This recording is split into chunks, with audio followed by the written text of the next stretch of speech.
first project in 2015, Civil Media for Intercultural and Political Dialogue, united Ukraine and Germany in developing civil media. Partners included the Forum of Ukrainian Journalists, Kyiv University, and the European Youth for Media Network. Participants produced media materials exploring the role of mass media in democracy. Trainers from the European Academy of Berlin, the Institute for European Affairs, and the Benno House taught interviewing, news production, video work, and citizen journalism. The results included videos on Ukraine's changing media space. In 2016, the project expanded with Belarus, whose media faced strong state pressure and sought democratic models. Activists from Ukraine, Germany, and Belarus united around citizen journalism and digital media dialogue. The Federal Foreign Office of Germany again supported 3 meetings in Kyiv, Münster, and Ludwigshafen. Participants from NGOs, universities, and media centers collaborated with German media communities and Ukrainian journalists, sharing technical skills, ethics, and approaches to sensitive topics.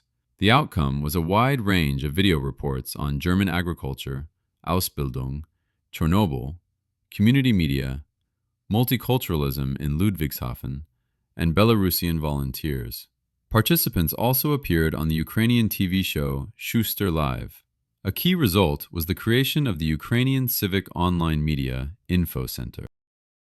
2017 was a challenging year for the project due to the illness of a key organizer. However, media dialogue endured thanks to the cohesion of participants from earlier rounds. A strong network of partners, and especially the participants, continued supporting previous initiatives, providing materials for the Info Center, expanding partnerships, and developing ideas to revive the project. In 2018, new partners joined. This led to the Media Dialogue series, Changing Perspectives of Media Education and Political Dialogue, which united Ukraine, Germany, Armenia, and Georgia. The project had 3 stages. In Odessa, participants filmed stories on peaceful coexistence. In Kyiv, the focus shifted to war.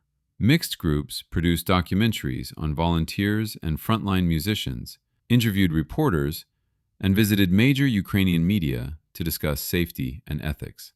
In Yerevan, they examined press freedom after the Velvet Revolution, filmed the media landscape, visited newsrooms, and analyzed propaganda in the Karabakh conflict. The result was 5 documentaries and numerous radio stories, blogs, articles, and photo reports.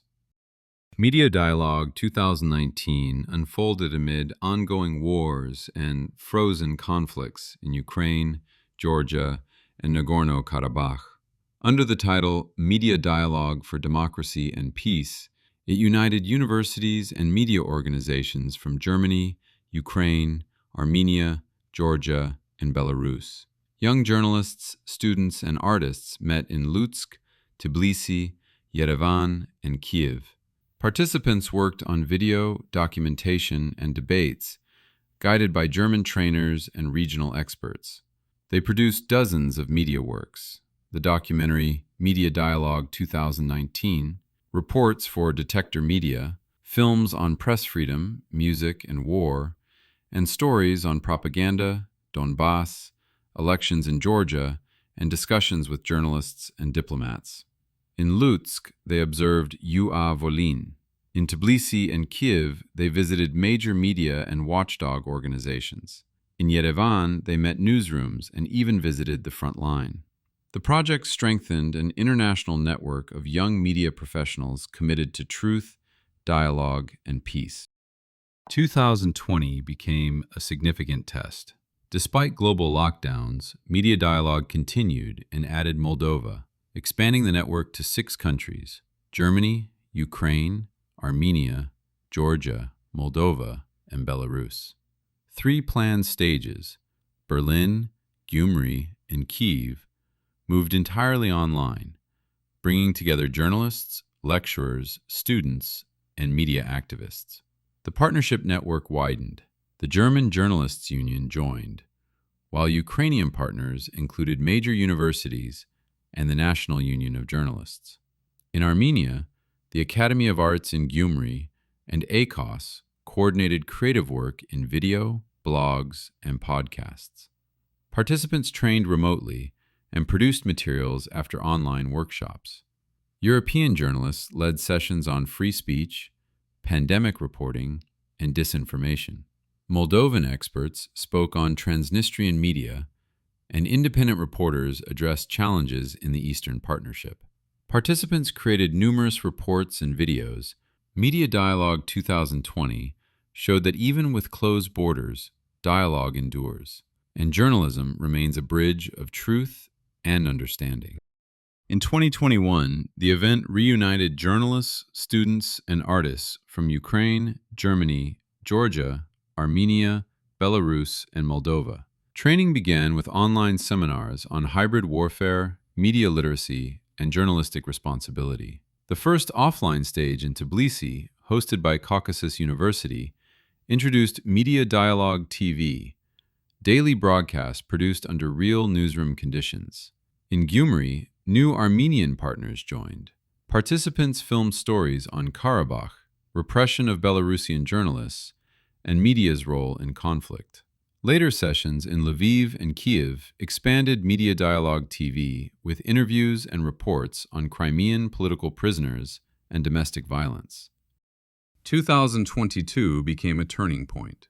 The full-scale Russian-Ukrainian war began, international programs were paused, and resources shifted to saving lives. Yet Media Dialogue did not stop. The network built since 2015 has continued to function not because of funding, but because of people, partners, and a shared belief in dialogue during war.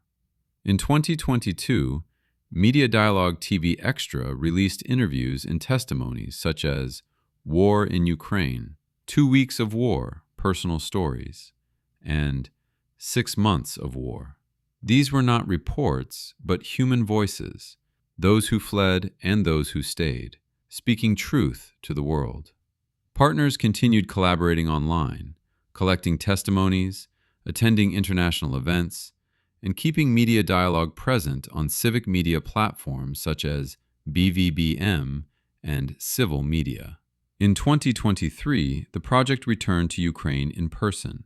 Wolfgang Resman, Mykirtych Tonoyan, Katerina Sokolova, and Yevhen Cymbalenko traveled through destroyed cities with local partners, documenting what they saw. From this work came the film Mass Graves, painful, silent evidence of genocide, and a reminder that journalism is memory. In 2024, Media Dialogue began reconnecting internationally. Participants again presented the project's values and expanded the network with new allies who see journalism as service to people, not sensation.